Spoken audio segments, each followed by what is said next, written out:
Hello everyone, আসসালামু আলাইকুম। কেমন আছেন সবাই? চলে এলাম আরেকটি নতুন ভিডিও নিয়ে।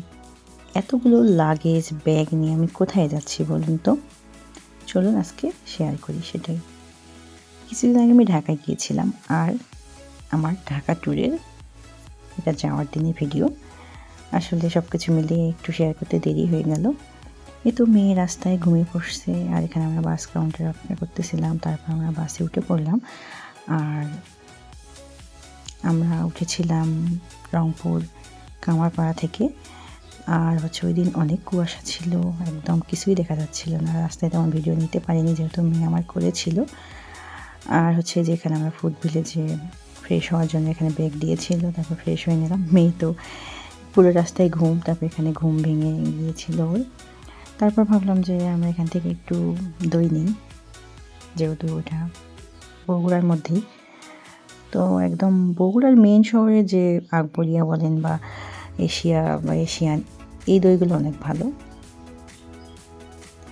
কিন্তু আমার কাছে এখানকার দইটা তেমন ভালো লাগেনি, তো বুঝিনি, এই জন্য নিয়ে নিয়েছিলাম।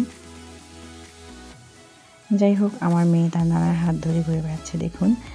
তো আমরা গিয়েছিলাম আমার বাবা সহ, আর আমার মেয়ে ছিল, আমরা তিনজনেই গিয়েছিলাম আর কি। ওই দিন অনেক বেশি ঠান্ডা ছিল। আমাদের উত্তরবঙ্গ থেকে যাওয়ার সময় খুবই একদম কুয়াশা ছিল, রাস্তায় কিছুই দেখা যাচ্ছিল না। তো এরপর ঢাকায় গিয়ে তো দেখি যে একদমই ঠান্ডা নেই।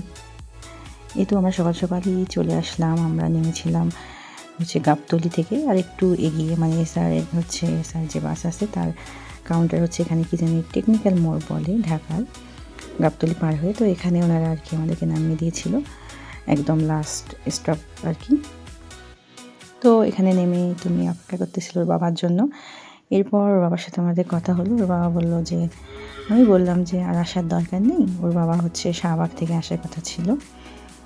তো আমরাই সিএনজি নিয়ে গেলাম। ভাবলাম যে এত সকাল সকাল আসার আর দরকার নেই, যেহেতু আমার বাবা আমার সাথেই ছিল। এই তো আমরা চলে আসছি শাহবাগে। মেয়ে বাবাকে পেয়ে খুশি, ঘুম ঘুম একটা ভাব ছিল। আর এদিকে আমার বাবা চলে যাচ্ছিল। আসলে মেয়েদের জীবনটাই এরকম, তাই না? একজনের বাবাকে পেয়ে সে খুশি, আর আমার বাবাকে আমাকে ছেড়ে দিতে হলো। তারপর এই তো চলে আসলাম আমি গিয়েছিলাম আমাদের দেবরের বাসায়। তো এখানে গিয়ে তো ফ্রেশ হয়ে মেয়ে একটু ছাদে ঘোরাঘুরি করলো।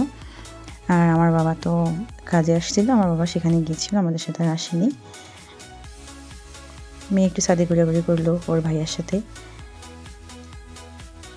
এই তো বিকেলে একটু ঘোরাঘুরি হলো, মেয়ে এখানে লাফালাফি করতেছিল। আমার আর ঘুম হলো না সেদিন।